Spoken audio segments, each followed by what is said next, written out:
Juliet Holness returning as Speaker of the House of Representatives, good move or bad? And Floyd Green, the new leader of government business in the House, good move or bad? What do you think? I'm Dion Jax Miller. Thank you so much for joining me. Time for tea.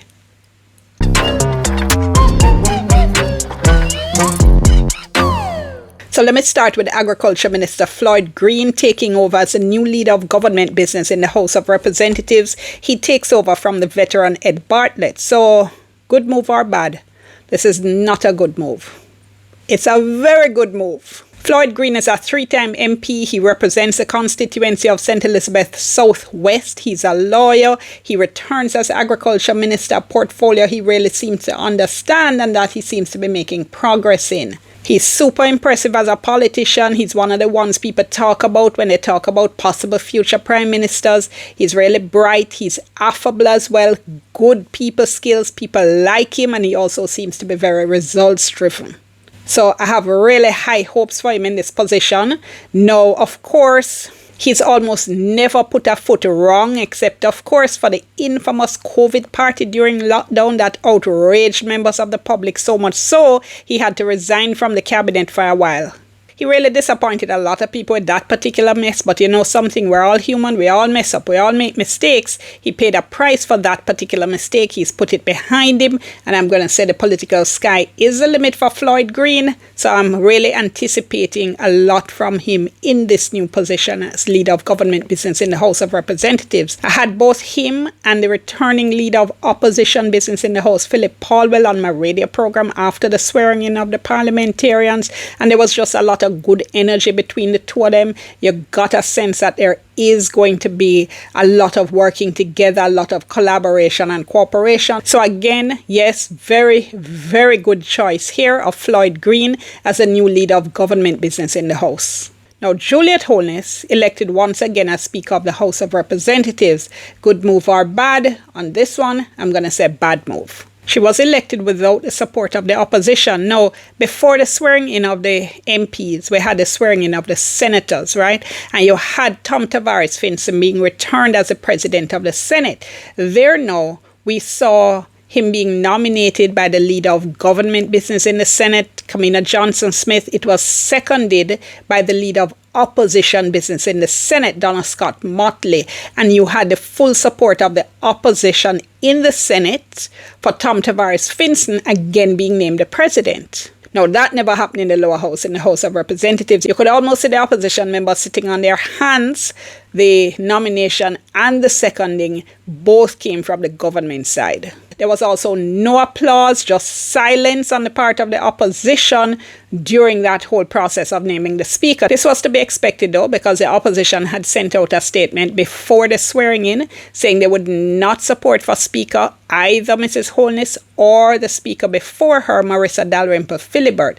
The statement said that the opposition had serious concerns regarding the manner in which the business of the House had been conducted, including what they called obfuscation and inordinate delays in the tabling of critical reports to Parliament from the Auditor General and the Integrity Commission under the leadership of both speakers, despite advice from the Attorney General's chambers to the contrary. And they said those matters had eroded trust and confidence in the critical role of the speaker. Well, the JLP responded with a statement of its own, saying that the PNP was trying to bully the governing administration into excluding two eminently qualified women from consideration for the post of speaker.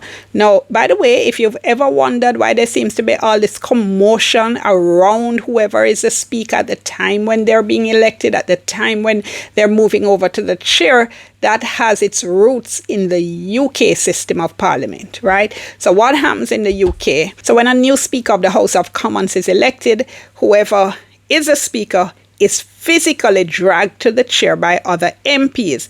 And the British parliamentary website says that this custom has its roots in the Speaker's function to communicate the opinions of the House of Commons to whoever is the king or queen. Historically, if the monarch did not agree with the message that was being communicated, they could order the speaker killed. Therefore, as you can imagine, previous speakers required some gentle persuasion to accept the post. And we see the echoes of that continuing in our parliament, although when you consider what its genesis is, this is probably a tradition we could now dump. Now, because of that, now when Mrs. Holness was named the speaker the first time around, there was a lot of genuine excitement. There was laughing. The opposition members were in full support. This time with the opposition members sitting there looking stony-faced. And I thought that there was tension around her. You know, she didn't look completely comfortable. Her kind of excitement and laughing this time around seemed more forced. Because apart from the lack of support of the opposition, she must be aware that this is not going to be a popular move. Now remember, the convention or practice is that the person named as speaker gets support from both sides of the house. As I mentioned, we saw it in the upper house earlier. We saw it in the Senate with Tom Tavares Finson. So the opposition refusing to applaud or support the nomination in any way is a pretty big deal. I hear some people, some of my listeners to my radio program, for instance, were saying they thought the opposition should have done more. They wanted either a verbal protest or perhaps the opposition even going as far as nominating their own candidate for speaker, even if it's on the government side, which of course wouldn't happen because it's the government who decides who is going to be the speaker. That's one of the consequences of winning an election. But I hear that, but I do think, especially at occasions like this, you kind of have to walk the line. How do you protest without making it look too much like, say, you embarrass the person? You know, I think that sentiment could turn against you very, very quickly depending on what happens. And for me, I thought the silent protest made sense. I thought it was the appropriate one in the circumstances. I don't think anything more dramatic was needed. Now, is Juliet Holness qualified to be speaker? Absolutely yes. As I said in my video when I said, is she off limits as the wife of the Prime Minister? So yes, she's absolutely qualified in her own right to be Speaker of the House of Representatives. However, you can't divorce that from the fact that she's also the wife of the Prime Minister. That creates obvious appearances of conflicts of interest. We saw that in the last Parliament when she was trying to change the way in which Integrity Commission reports and reports from the Auditor General were dealt with by the Parliament. Traditionally, those reports come to Parliament and they're almost immediately tabled. Under the leadership of first Mrs. Dalrymple Philibert and then Mrs. Holness, they were trying to change that. Now, that whole discussion was unfolding over months and months in a situation where a report on the PM himself was being expected from the Integrity Commission to come to Parliament. That was a huge problem. So it's not an answer to say that she can recuse herself from the chair on the particular day, for instance, on which a report would be coming to Parliament dealing with the Prime Minister, because there is a wider issue, and that wider issue we already saw play out. Now, her election seems to be the government sending a signal that it's gonna do what it wants to do, despite any concerns or protests coming from anyone else. And they definitely had other options. I don't know, for instance, if the former Minister of Legal and Constitutional Affairs, Marlene Malahoo Forte, would have been interested in the position of Speaker. I don't see why not. I mean, I think she would have been a pretty obvious choice as former Attorney General, also a former judge. And they had other options as well. Insisting on having Mrs. Holness in the chair starts the term off on an unnecessarily combative note and sets a combative tone for the entire parliamentary term. It would have sent such a great signal if the government had said, you know something, given the importance of this issue, given the strong concerns we're hearing from the opposition, we'll yield on this point. I think that would have set a great foundation for collaboration and cooperation in the coming term with the opposition on the whole heap of other issues that we know they're going to have to deal with each other on. Now, I spoke to Floyd Green, the new leader of government business in the House, on my radio program Beyond the Headlines, and he said that Mrs. Holness had distinguished herself as a representative but also as a parliamentarian. He said when she transitioned into Speaker, she did a very good job. He said she'd been even-handed in her approach. She's been fair. He says when you look at how she administers the affairs of the House, especially in relation to things like presentations and time and people speaking, what goes for the government goes for the opposition. He said outside of that, she's trying tried to implement a rules-based approach. She's trying to take it back to the rules, back to the standing orders. And he said where there's a disagreement, she's wisely sought advice and acted upon that advice. He said the House itself had progressed under her leadership. He said the amenities of the House for parliamentarians to do their jobs properly, those have been upgraded. He spoke about the committee she's chaired, that she's kept those meetings and that work has happened. So he said we have to look at the holistic picture. So that comment about her taking advice isn't the full story though. He's referring there to the issue of the tabling of reports coming from the Auditor General, coming from the Integrity Commission, when both Mrs. Holness and Mrs. Dalrymple Philibert before her were insisting that according to law, the reports didn't have to be immediately tabled in Parliament. And that caused a lot of concern because it did look like efforts to hide the reports, or at least to delay them being shared with the public, because that's what happens when they're tabled, they immediately become available to the public. The Attorney General had given a legal opinion on this, and for months Mrs. Holness was resisting the call for the legal opinion to be made public. For clarity, when you hear people talk about attorney-client privilege, right, and that means that matters between a lawyer and his or her client have to be kept secret, the privilege belongs to the client, right? So the lawyer is bound to secrecy. The lawyer can't come and say, hey, this was my advice. The client absolutely can. And in this case, the client, as a Speaker of the House of Representatives, that's not a personal capacity.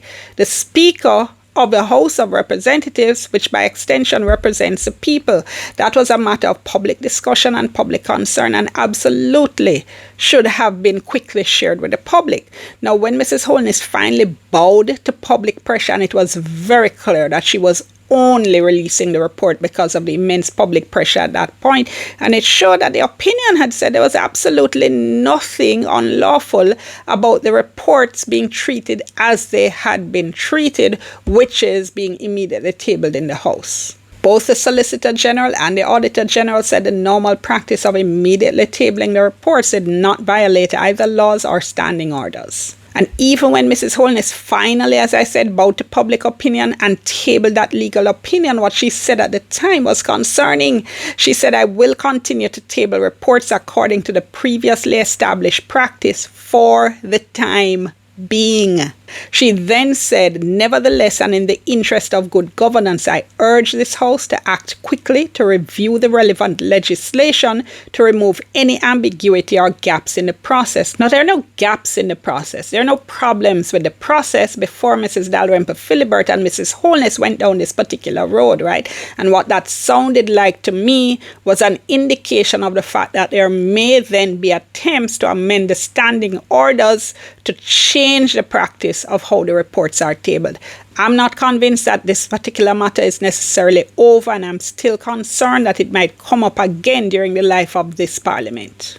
And by the way, the objection's not just coming from the opposition, I always say the two parties go on like say them one in their country, and there are other groups and there are other voices. So I had on my radio program Patricia Donald Phillips, who is a gender and development consultant and also a member of the non-governmental group, the Advocates Network. And she said the Advocates Network is very distressed. She said some people are so distressed, they say it's like spitting in the wind to even think about speaking about this matter, meaning, what the blowback going to be. But she says we strongly feel we cannot be silent. She said there's a sense of total disregard for and a lack of respect for those who have severe concerns about the concentration of power and proximity to power that now occurs when spouses control the two highest offices in governance. She said the resistance to this appointment is not about the individual's integrity. It's about perception of such a proximity of relationship and what that does to the matter of being objective or not objective. She said perception matters, and when we look in the past at how certain matters were handled, when we look at certain matters being raised now, which will continue to be raised about issues around the Prime Minister, we see the challenge that can bring to a spouse in a position where even their own relationship can be at risk if something is brought forward and expedited And if it's delayed, it puts the nation's concerns at risk. Okay, well, Jamaica always exciting. What a start to the life of this particular parliament. And what do you think about all of this? Comment below. Keep your comments civil, all right? Like the video, share it with someone you think might be interested, and subscribe to the channel if you have not done so yet. And of course, click that notification bell so you know anytime I drop a new video. I'm Dion. Thank you so much for watching. Back to my tea.